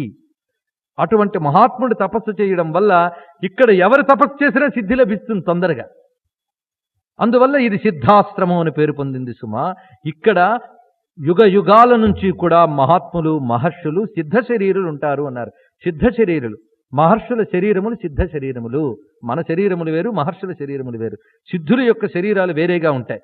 ఆ సిద్ధ శరీరాలకు మలినం ఉండదు, మలమూత్రాది వ్యవస్థలుండవు, ఆకలి దప్పికలుండవు. ఇవన్నీ ఉన్న దేహాలు మనవి. వాళ్ళు సిద్ధులు. అటువంటి సిద్ధులు మన కంటికి గోచరించరు. వాళ్ళని గోచరింపజేసుకోవాలి అంటే, సిద్ధ శరీరాన్ని చూడాలి అంటే మనకు కొంత సిద్ధత్వం రావాలి. దేనికి? సిద్ధ శరీరాన్ని చూడడానికి. ఇంకా సిద్ధులే జీవించడానికంటే ఇంక చెప్పడానికి లేదు. అలా సిద్ధ శరీరాన్ని చూడడానికి కొంత తపస్సును సిద్ధింపజేసుకున్న మహాత్ములు, యోగులు మనకున్నారు. వాళ్ళకి సిద్ధులు కనబడ్డారు. కనబడి ఆ హిమాలయాలలో ఈ సిద్ధభూముల్లో వాళ్ళు సిద్ధుల్ని చూసి వాళ్ళ అనుభవాలు గ్రంథాలుగా రచించారు. అవి ఇప్పటికీ మనకు లభ్యమవుతాయి. ఒకరు పరమహంస యోగానంద, ఒక యోగి ఆత్మకథలో మీరు చదివితే అనేక మంది సిద్ధులు కనబడతారు. అలాగే డాక్టర్ నారాయణ దత్త శ్రీమాలి అని ఆయన సిద్ధాశ్రమం సరిగ్గా హిమవత్ పర్వతంలో ఆ మందాకిని అవి ప్రవహిస్తూ ఉంటాయి. ఋషికేశ్ అటువైపు కేదారనాథ్, ఆ మధ్య ప్రాంతం అంతా సిద్ధభూమి అని చెప్పారు. ఆ భూములు మనకు కనబడం. అవి చూడ్డానికి వాళ్ళు తపస్సులు చేసి వెళ్ళారు. వాళ్ళ అనుభవాలు గ్రంథాలుగా వచ్చాయి కూడా మనకి. మనకి వాళ్ళు కనబడకపోయినా ముందు చెప్పినట్లుగా వాళ్ళకి మనం కనబడుతూ ఉంటాం. లోకం యొక్క క్షేమాన్ని వాళ్ళు ఎప్పుడూ కోరుకుంటూ ఉంటారు గనక ప్రతివారు ప్రాతకాలంలో మహర్షుల్ని స్మరించాలి అన్నారు. ప్రాతస్మరణీయులు అని వారిని అంటారు. అందుకే ఉదయాన్నే సంధ్యావందనాది కృత్యాల్లో కూడా గంగా యమునయోర్మధ్యే వసంతితే మే ప్రసన్నాత్మానః చిరంజీవితం వర్ధయంతి నమో గంగా యమునయోర్మునిభ్యశ్చ నమః అని మనం నమస్కరించడంలో అంతరార్థం ఆ సిద్ధాశ్రమాల్లో ఉండే మహామునులే. వాళ్ళకి మన కాలపు లెక్కల్లో ఒక 60 ఏళ్ళు వస్తే ఇక్కడ జీవితాలు పూర్తయిపోతాయి, లేదా మహా బతికితే 100 ఏళ్ళు. కానీ వాళ్ళ యొక్క యుగాల లెక్క మనం చెప్పలేం. యుగాల కొద్దీ ఉన్నటువంటి సిద్ధులు ఇప్పటికీ ఉన్నారు అక్కడ. అలాంటి సిద్ధులు ఎందరో ఉన్నారు. మనకు నమ్మిక కలిగించడానికి అప్పుడప్పుడు యోగులకి తారసపడుతూ ఉంటారు. ఆ యోగులు మనకు తెలియజేస్తూ ఉంటారు. ఆ సిద్ధాశ్రమం అప్పుడే రామకాలంలోనే మనకు కనబడుతుంది. అక్కడ లోక కళ్యాణం కోసం అటువంటి వారు ఎందరు యజ్ఞాలు చేస్తున్నారో. అందుకే ఇంకా సూర్యుడు వస్తున్నాడు, చంద్రుడు వస్తున్నాడు, వానలు పడుతున్నాయి. ఇంత పెరిగిపోతున్నా పాపం బ్రతకగలుగుతున్నామంటే వాళ్ళు ధారపోసిన పుణ్యాల బలం వల్లనే ఇంకా మనం ఉండగలుగుతున్నాం. అందువలన నిరంతరం మహర్షుల్ని నమస్కరించుకోవాలి. మహర్షుల్ని తూలనాడరాదు. దైవాన్నైనా దైవాన్ని తూలనాడినా పాపమే గాని దైవనిందగన్న ఋషినింద మహాపాపం. ఎందుకంటే దేవతని సాక్షాత్కరింపజేసుకున్నవాడు ఋషి, ఇతడు దేవత అని చెప్పిన వాళ్ళు ఋషులు. కనుక దేవతలు కూడా ఋషుల్ని గౌరవిస్తారట. అలాంటి మహర్షులు ఒక్కొక్కరు ప్రాతస్మరణీయులు. ఈ క్షణాన ఇప్పుడు వాళ్ళని తలుచుకున్నామంటే అది మన పుణ్యం పండడం వల్ల తలుచుకున్నాం. విశ్వామిత్రుడు, వశిష్ఠుడు, అగస్త్యుడు ఇలాంటి ఎందరో మహర్షులు సిద్ధభూముల్లో ఉన్నారు. ఈ సిద్ధుల యొక్క గ్రంథాలు మీరు చదివితే సిద్ధభూములు భారతదేశంలోనే ఉన్నాయి. అది విశేషం. అది ఈ దేశం యొక్క ఆ దైవీ పరిమళం ఏంటో మనకు అర్థం కాదు. తపస్సు చేసిన వాళ్ళకే అర్థమవుతుంది. ఈ దేవతా భూమి, దివ్య నదులు ప్రవహిస్తున్న ఈ భూముల్లో ఎందరు సిద్ధులు ఉన్నారో. ఒక్క కుంభమేళాలో చూస్తే ఎక్కడి నుంచో వస్తారో తెలియదు, వచ్చి వెళ్ళిపోతుంటారు ఎందరు సిద్ధులో. లెక్కలేనంతమంది సిద్ధులు ఉన్నారు ఇక్కడ. అలాంటి సిద్ధభూములు ఈ భారతదేశంలో ప్రధానంగా 3 చోట్ల ఉన్నాయని. ఒకటి ఇప్పుడు చెప్పినటువంటి హిమవత్ పర్వత ప్రాంతము, 2 అరుణాచల క్షేత్రము, 3 శ్రీశైల ప్రాంతము అని చెప్పారు. ఇవన్నీ సిద్ధభూములు. ఇవన్నీ కూడా ఇప్పటికీ ఎందరు సిద్ధులు ఉన్నారో. ఒక సిద్ధుడు రమణ మహర్షిగా మనకు కనబడ్డారు. ఇంకా కనబడని ఎందరు సిద్ధులు ఉన్నారో. అటువంటి సిద్ధులందరికీ నమస్కరించుకుందాం. ఆ సిద్ధాశ్రమంలో విశ్వామిత్రుడు నేను యాగం చేస్తున్నానయ్యా అన్నాడు. ఈ యాగంలో రాక్షస శక్తుల్ని అరికట్టగలిగినప్పటికీ కూడా మేము శపించము. నీ యొక్క శక్తి ఏదో అది ఇక్కడ చూపించదలుచుకున్నాం మేము. అంటే రాముని యొక్క శక్తి ముందు సిద్ధాశ్రమంలో ప్రదర్శింపబడాలి, తర్వాత లోకం దగ్గరికి వెళుతుందనమాట. ఆ రామశక్తి విశ్వక్షేమం కోసం వీళ్ళు చేసిన యాగానికి వినియోగింపబడితే తర్వాత విశ్వక్షేమం రాముని ద్వారా చక్కగా జరుగుతుంది అనే సంకల్పంతో విశ్వామిత్రుడు తెచ్చాడు. మహర్షుల సంకల్పాలు ఇన్ని ప్రయోజనాలను దృష్టిలో పెట్టుకుని ఉంటాయి, ఒక్క ప్రయోజనం కాదు. అక్కడికి తీసుకొచ్చారు, యాగాన్ని ప్రారంభించుతూ ఉన్నారు. 6 రాత్రులు యాగం జరిగింది, నిర్విఘ్నంగా జరిగింది. 6వ రాత్రి యాగం జరుగుతూ ఉండగా వచ్చేశారు ఇద్దరూ కూడా, మారీచుడు, సుబాహుడు.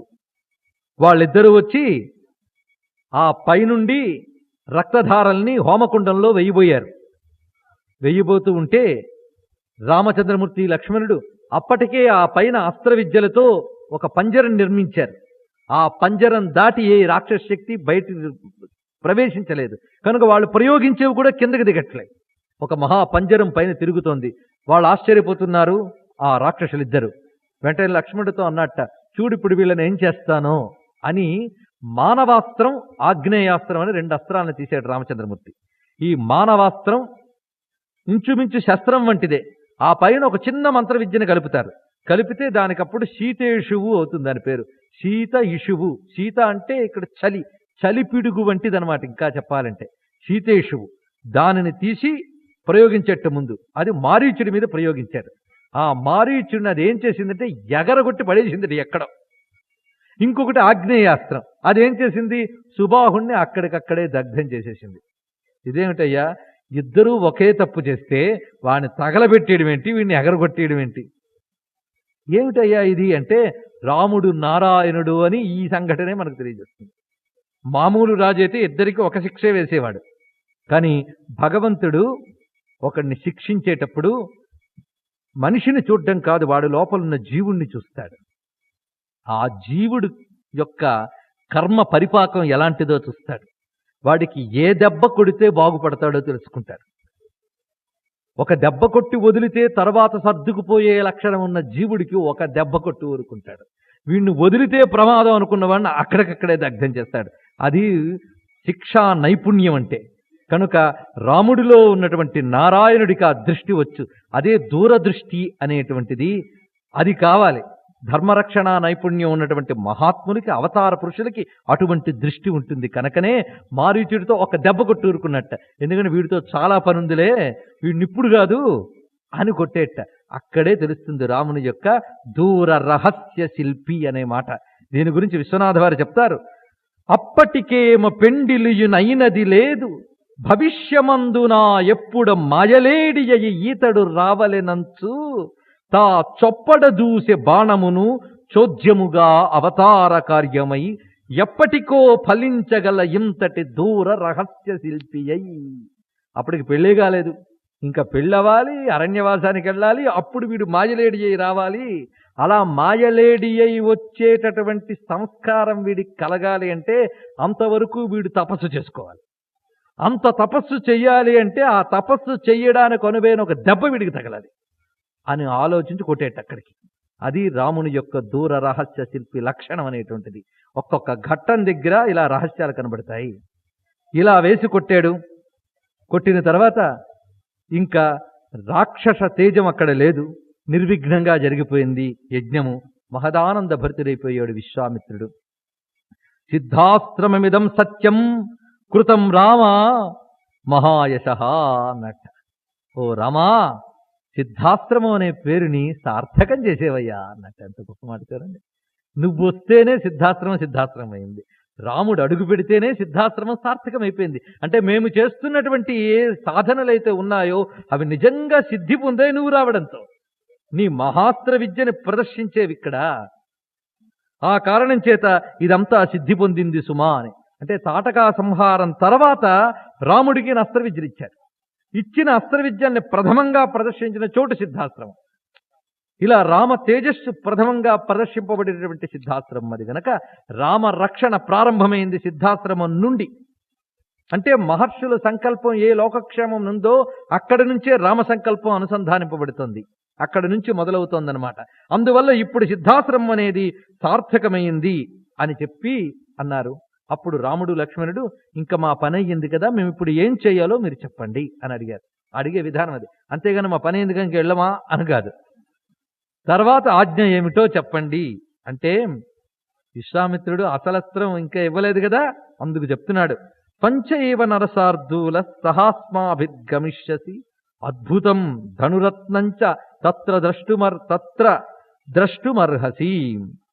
ఓ నరసార్దూలా, మళ్ళీ ఇక్కడ సంబోధించాడు. నువ్వు మాతో పాటు వస్తున్నారు మీరిద్దరూ కూడా. అక్కడ అద్భుతమైన ధనురత్నం ఉంది సుమా, అది నువ్వు చూడాలన్నది. ఎక్కడికి? మేమిప్పుడు బయలుదేరుతున్న జనక మహారాజు యొక్క నగరానికి, మిథిలా నగరానికి వెళుతున్నాం. అక్కడ యజ్ఞం జరుగుతోంది.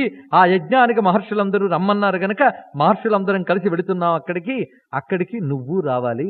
నువ్వెందుకు మీ యజ్ఞం చేస్తుంటే నేనెందుకండి అనొచ్చు నువ్వు. అక్కడ అద్భుతం ధనురత్నం, అద్భుతమైన ధనురత్నం ఉన్నది అన్నాడు. ఇందులో అద్భుతం ధనురత్నం అని రెండు మాటలు ఉన్నాయి. ధనురత్నం అంటే గొప్ప ధనుస్సు ఉన్నది అని ఒక మాట, అక్కడ ఒక అద్భుతం ఉందయ్యా అంటున్నాడు. ఆ అద్భుతం ఎవరో కాదు, సీతాదేవి.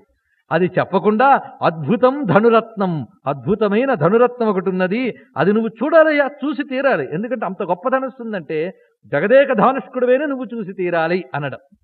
అంత వ్యంగ్యంగా చక్కగా, అంటే తాను పూనుకున్నట్లు కాకుండా తాను పూనుకోవడం అన్నమాట ఏ పని చేసినా అని చెప్పి, స్వస్తి వస్తు గమిష్యామి సిద్ధాశ్రమాదహం అని చెప్పి ఇంకా మనం సిద్ధాశ్రమం నుంచి వెళదామని అక్కడున్న వనదేవతలందరికీ నమస్కారం పెట్టారట విశ్వామిత్రుడు మొదలైన మహర్షులు. చూశారా, వనదేవతలు అనే మాట మనకున్నది. ఒక్కొక్కటి ఆలోచించండి. ఇప్పుడు ఈ శబ్దాలు కూడా మనం కోల్పోతున్నాం. పూర్వమైతే వనదేవతల మాట అయినా గుర్తుండేది కనీసం. వనదేవతలు అంటే వృక్షములు, అవి ఉంటే వాటికి కొన్ని దేవతాశక్తులు ఉంటాయని, ఆ దేవతాశక్తులు అనుగ్రహించడం వల్ల వృక్షములు, వనస్పతులు, ఓషధులు, సస్యములు ఇవన్నీ ప్రపంచానికి లభిస్తూ ఉంటాయి. ఇప్పుడు మనం అడవులను కొట్టేసి చెట్టు ఒకటి కొట్టేసి పక్కన ఆ పక్కనే బోర్డు పెడతాడు, వృక్షో రక్షిత రక్షిత అని. ఇలా జరుగుతుంది మనకు కాలం. అలాంటిది వృక్షములు దేవతలయ్యా. ఒక వృక్షాన్ని నరికితే ఎంత పాపం వస్తుందో మనకు చెప్తున్నారు. ఏదైనా అవసరమయ్యి ఒక వృక్షాన్ని నరకాల్సి వస్తే ప్రాయశ్చిత కర్మలు ఉన్నాయి. భూమిని దున్నడానికి అర్చన చేసుకుంటాం ముందు, ఎందుకంటే ఆ భూమిని ఇలాగ నాగేటి కర్రుతో బాధించాల్సి వస్తుంది అని.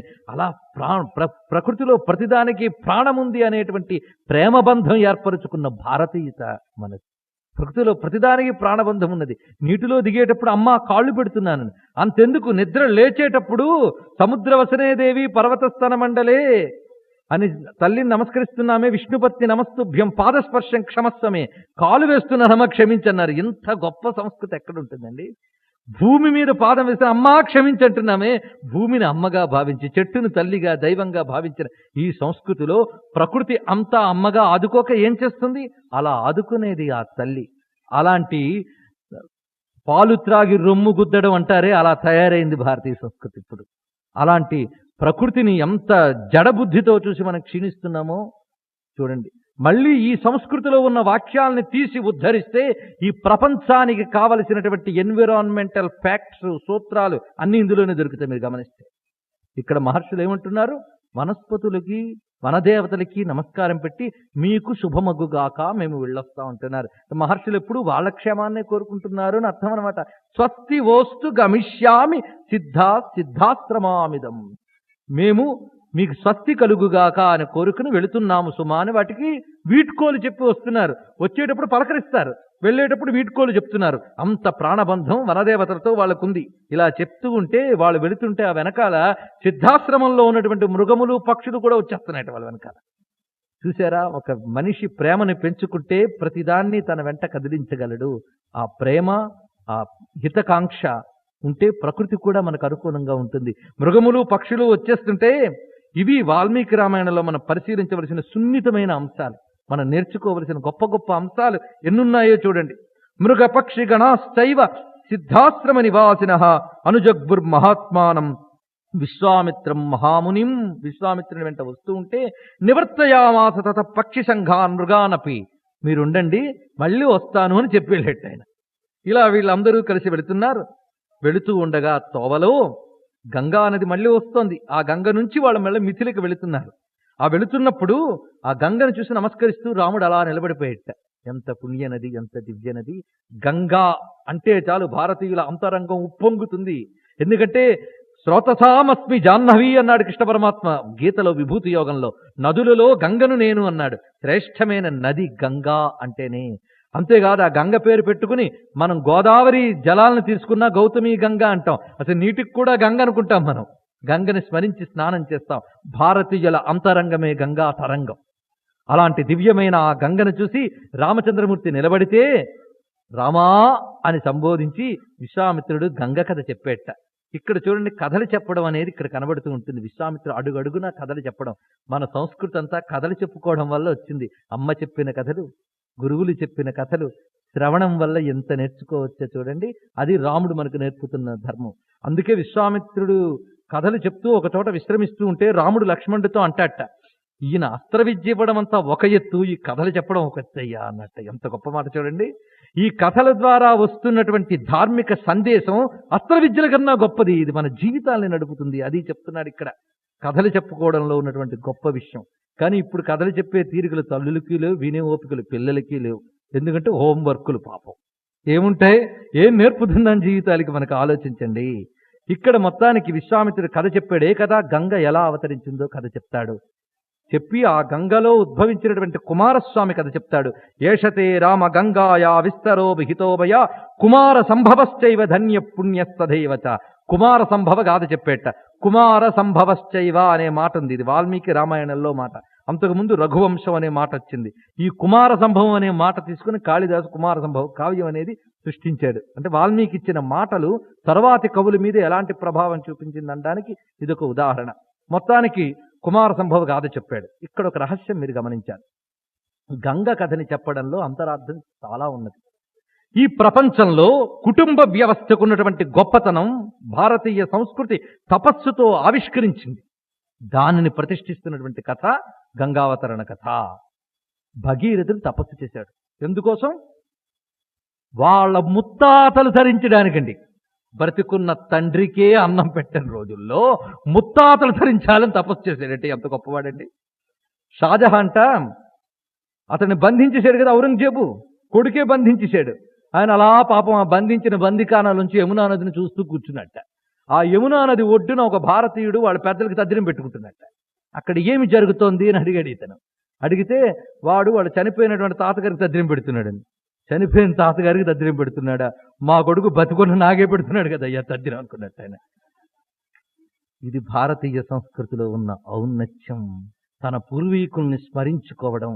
మన శరీరంలో ప్రవహిస్తున్న రక్తంలో, అణువణువులో, మన సంస్కారంలో, మన జీవలక్షణంలో ప్రవహిస్తున్నటువంటిది నా పూర్వీకుల యొక్క జెనెటిక్స్, వాళ్ళు ఇచ్చినటువంటి శక్తి ప్రవహిస్తోందని కృతజ్ఞత చాటుకుంటూ ఉన్నటువంటి ఈ గొప్ప సంస్కృతి నుంచి ఎంత దూరమైపోతున్నామో ఆలోచించుకోండి.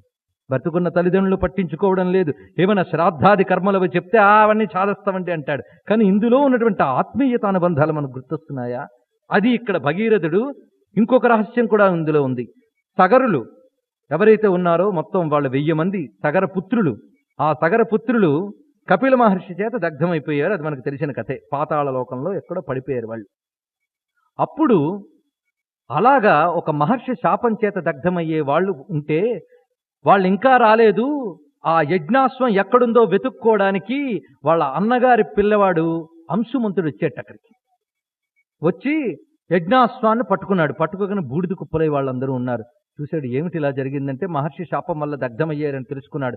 తెలుసుకుని వెంటనే జలం కావాలి, ఎందుకంటే వాళ్ళు చనిపోయారని తెలియగానే జలతర్పణ విడవాలి, లేకపోతే వాళ్ళకు ఊర్ధ్వగతులు రావు.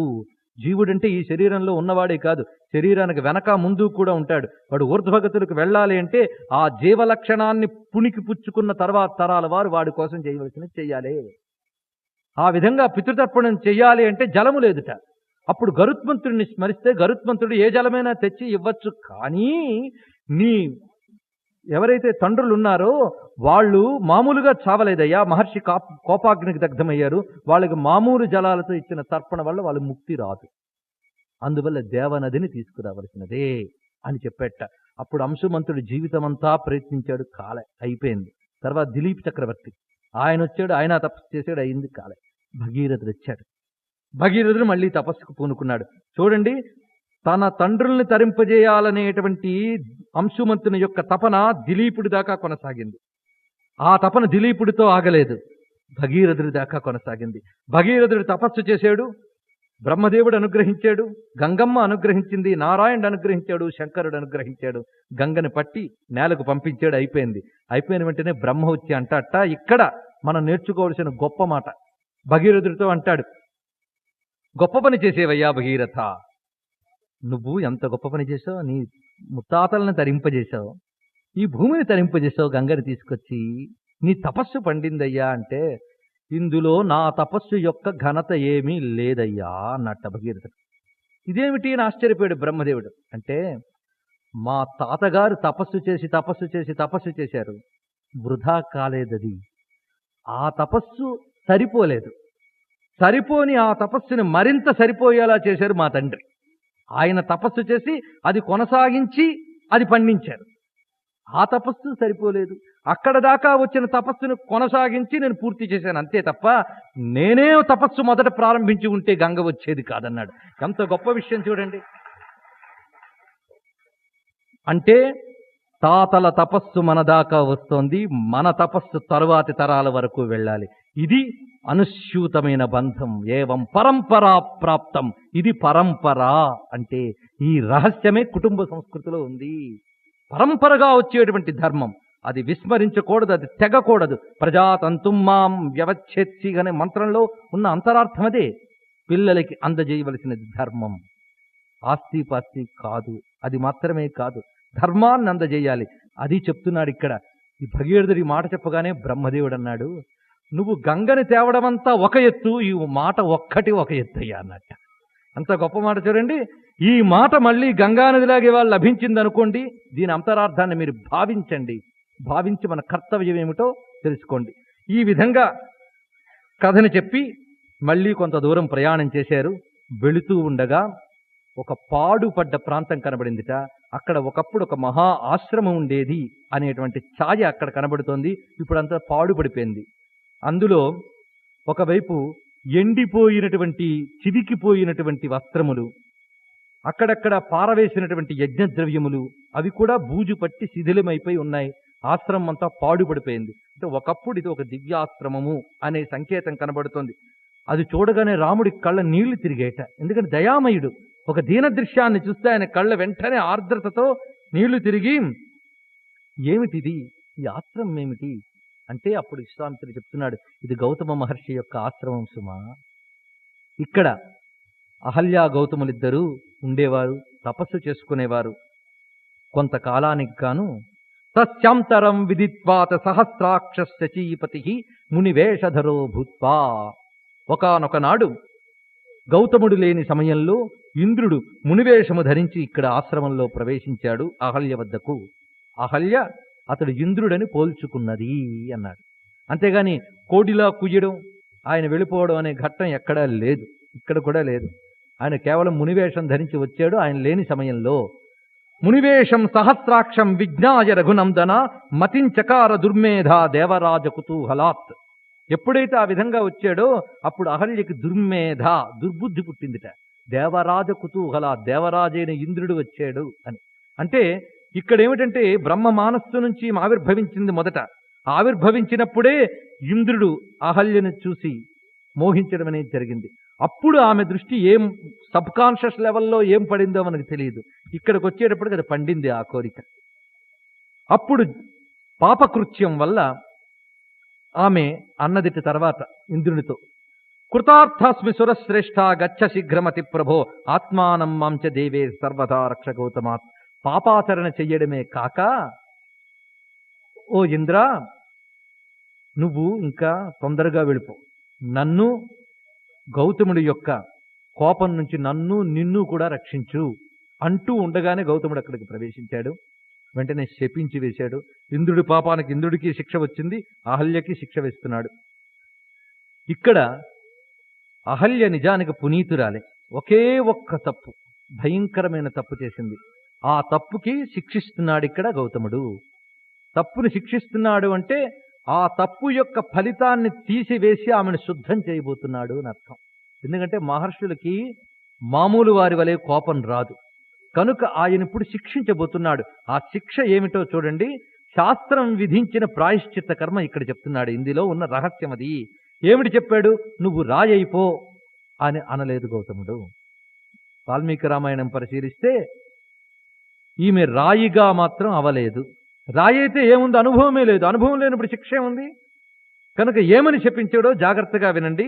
వాతభక్ష నిరాహార తప్యంతి భస్మసాయిని అదృశ్యా సర్వభూతానాం ఆశ్రమేస్మిన్ వశిష్యసి యదా త్వేదద్వనం ఘోరం రామో దశరథాత్మజః ఆగమిష్యతి దుర్ధర్షస్తదా పూతా భవిష్యసి. అంత చక్కగా చెప్తున్నాడు చూడండి. నువ్వు ఇక్కడ కేవలం గాలిని మాత్రమే భక్షిస్తూ, అంటే ఆహారాన్ని విసర్జించి, అందుకే నిరాహార అని చెప్పాడు. తప్యంతి, తపస్సు చేయి అన్నాడు. తపస్సు చేయి, ఆ పాపం పోవడానికి తపస్సు చేయి. అందుకోసం నువ్వేం చేయాలంటే వాతభక్ష. వాతభక్ష అంటే గాలిని తిను అన్నాడు. గాలిని తిను అంటే అర్థం ఏమిటి? యోగాన్ని అవలంబించి ప్రాణాయామంలో నిలుచొని అని అర్థం. గాలిని తినడం అంటే నోరు తెరిచి గాలిని పీల్చడం కాదు. ప్రాణాయామం ద్వారా వాయువుని చేస్తే అప్పుడు ఆహారం యొక్క అవసరం రాని స్థితి వస్తుంది. దానితో శరీరాన్ని పోషించుకోవచ్చు. అది యోగంలో పండిన వాళ్ళకి బాగా తెలిసే విద్య. ఆ యోగ విద్యలు చాలా సృష్టించిపోయేవన్న కాలంతో పాటు. ఇప్పుడు ఏవో 4 ఎక్సర్సైజులు మిగిలే యోగాలు. అసలు యోగ విద్య చాలా అంతరించిపోయింది. మొత్తానికి ఆ వాతభక్ష నిరాహారి అయి భస్మసాయిని, కేవలం భస్మమునందు శయనించుతూ. భస్మసాయిని అంటే అగ్నిహోత్రములు చెయ్యగా లభించిన భస్మం ఏదైతుందో అది, దాని యందు ఉండాలి. అక్కడ ఉంటూ తపస్సు చెయ్యి నువ్వు. అదృశ్య సర్వభూతానాం, నీ తపస్సుకు ఎవరు భంగం చేయరు. ఎందుకంటే ఎవరికీ నువ్వు కనబడవు. ఇక్కడ ఉంటూ ఆశ్రమేస్మిన్ వశిష్యసి, ఇక్కడే నువ్వు ఉండు. ఆ విధంగా ఉండు అంటే ఇక్కడ ఏం చెప్పాడు? ఉత్తరాఖండలో ఈ ఘట్టం వచ్చినప్పుడు ఒక మాట అంటాడు, శిలావత్ అని. శిలవలే అన్నాడు. అందుకని శిలగా కాదు, రాయి వలే నిశ్చలంగా కూర్చున్నదిట. అంటే పాషాణం ఎలాగైతే స్పర్శాదులు లేకుండా ఇంద్రియాదులు లేకుండా ఉంటుందో అలా కూర్చుండిపోయింది. శిలవలే స్థిరంగా ఉండిపోయింది. అంటే ఇంద్రియములన్నీ కూడా అంతర్ముఖం చేసేసుకుంది. బహిర్గతం చేయకుండా భస్మశయనంగా ఉంది. దీనికి మనకి ప్రమాణంగా యాజ్ఞవల్క్య స్మృతి మొదలైన వాటిని మనం పరిశీలిస్తే ధర్మశాస్త్రాల్లో పవిత్రురాలైన స్త్రీ ఇంద్రియ లౌల్యం చేత ఎప్పుడైనా పొరపాటు జరిగితే ఆమెకి విధింపబడ్డ ప్రాయశ్చిత్త విధానం ఇది. అది ధర్మశాస్త్రం చూస్తే ఈ వాక్యం అర్థమవుతుంది. అందుకే ఇటు రామాయణాది కావ్యాలని వ్యాఖ్యానించేటప్పుడు శృతి స్మృతి మొదలైన వాటి పట్ల ఒక అవగాహన కలిగి ఉండాలి. ధర్మశాస్త్రం చెప్పిన ప్రాయశ్చిత్త విధానం ఇది. భస్మశయన దీక్ష అని ప్రత్యేకించి పద్మపురాణంలో కూడా భస్మశయన దీక్ష గురించి వ్రతం ఉంది. అది ఏమిటంటే పాప పరిహారార్థం చేస్తారు. అలా నీ పాపం పోవాలంటే ఇది విధానం. నేను నీకు ఇచ్చేటువంటి అనుగ్రహం ఏమిటి అంటే అలా స్థిరంగా నువ్వు ఉండగలిగేటువంటి శక్తి నీకు ఇస్తున్నాను. ఎందుకంటే ఇంద్రియాలను నువ్వు నిగ్రహించుకోలేకపోయావు. ఇప్పుడు నువ్వు శిలావత్తు ఉండిపోతావని నేను నిన్ను అనుగ్రహిస్తున్నాను. శిల వలె ఉండు, నిన్ను ఎవరూ చూడరు. ఈ విధంగా నీ తపస్సుకు నీకు అనుకూలమైన వాతావరణం ఏర్పరుస్తున్నాను అని చెప్పి ఇటువంటి ఈ తపస్సు పునీతమైతే అప్పుడు వస్తాడు ఒకడు. ఎవరు? రామో దశరథాత్మజ. ఆయన వస్తాడు. ఆయన రాగానే ఆయన రాకతో నువ్వు ధన్యురాలు అవుతావు. ఆయన రాకతో ఆయనకి ఆతిథ్యం ఇవ్వడం వల్ల తస్యాతిథ్యేన దుర్వృత్తే లోభమోహ వివర్జిత. ఇప్పుడు నువ్వు దుష్ప్రవర్తన చేసేవే ఆ పాపం పోతుంది ఆ రామునికి ఆతిథ్యం ఇవ్వడం వల్ల. అప్పుడు నీకు లోభము మోహము పోయి మత్సకాసం ముదాయుక్త స్వం వపుర్ధారయిష్యసి. అప్పుడు నీ శరీరం నీకు వస్తుంది, మళ్ళీ నన్ను చేరుకుంటావు అని చెప్పి ఏవముక్త్వా మహాతేజ గౌతమో దుష్టచారిణిం ఇమామాశ్రమముత్సృజ్య సిద్ధచారణ సేవితే హిమవత్శిఖరే రమ్యే తపస్తప్తే మహాతపాహ. అలా చెప్పి ఆయన హిమవత్శిఖరాలకు వెళ్ళిపోయాడు సుమా గౌతముడు అని ఇలాగంటున్నాడో లేదో అక్కడ ఒక కదలిక జరిగిందిట. ఆ కదలికలో ఒక దివ్య శరీరధారిణిగా ఒక ఆమె ఆవిర్భవిస్తున్నది. ఎందుకంటే రాముడు ప్రవేశించాడు అక్కడికి. రాముడు పాదం వెయ్యగానే ఆశ్రమంలో రాముడు పాదం తోకగానే ఆమెకి దేహం వచ్చింది. ఒక్కసారి భావించండి ఎంత దివ్యమైన సన్నివేశం ఇది. రాముడు కాళ్ళు తగిలి రాతి నాతిగా మారిపోయిందంటారే, అది కాదు. రాముడు అక్కడ అడుగు పెట్టగానే ఆమె మారిపోయింది మొత్తంగా. ఇది ఎంత దివ్యమైన దృశ్యం. ఇలాగే మనలో కూడాను మన బుద్ధి ఉందే, ఆ బుద్ధి చక్కగా జ్ఞానం అనే గౌతముడితో దాంపత్యం చెయ్యకుండా విషయలోలత్వం అనే ఇంద్రుడితో కలిసి పతనమైపోయి తిరిగి తపస్సు, జ్ఞానం హెచ్చరిస్తే తపస్సు చేస్తే ఆ రాముడి ఆగమనంతో పునీతురాలైపోతుంది. అదే ఇక్కడ మనం తెలుసుకోవాల్సినది, మనం నేర్చుకోవాల్సిన పాఠం. ఎప్పుడో అహల్యకి రాముడు చేయడం కాదు, ఈ లోపల ఉంది. ఇందులో కథాపరంగా కొన్ని సంకేతాలు ఉన్నాయి. వేదార్థం ప్రకారం అహల్య అంటే క్షేత్రమని, ఆ అహల్య అనే క్షేత్రంలో వర్షం కురవడం, ఇవన్నీ మంత్ర సంకేతాలు. అవన్నీ పక్కన పెట్టండి. ఇక్కడ మనం నేర్చుకోవాల్సిన నీతి చాలా ఉన్నది. ఇక్కడ దివ్య దృశ్యం, రాముడి యొక్క అనుగ్రహం ఇప్పుడు మనం చూపించుకోబోతున్నాం. రాముడి యొక్క కారుణ్యం, రాముడి యొక్క ఆ రక్షణ నైపుణ్యం, ఇది రాముడి యొక్క కారుణ్యం ప్రథమంగా ప్రకటింపబడ్డ గొప్ప స్థలం. ఇక్కడ ఆ తల్లి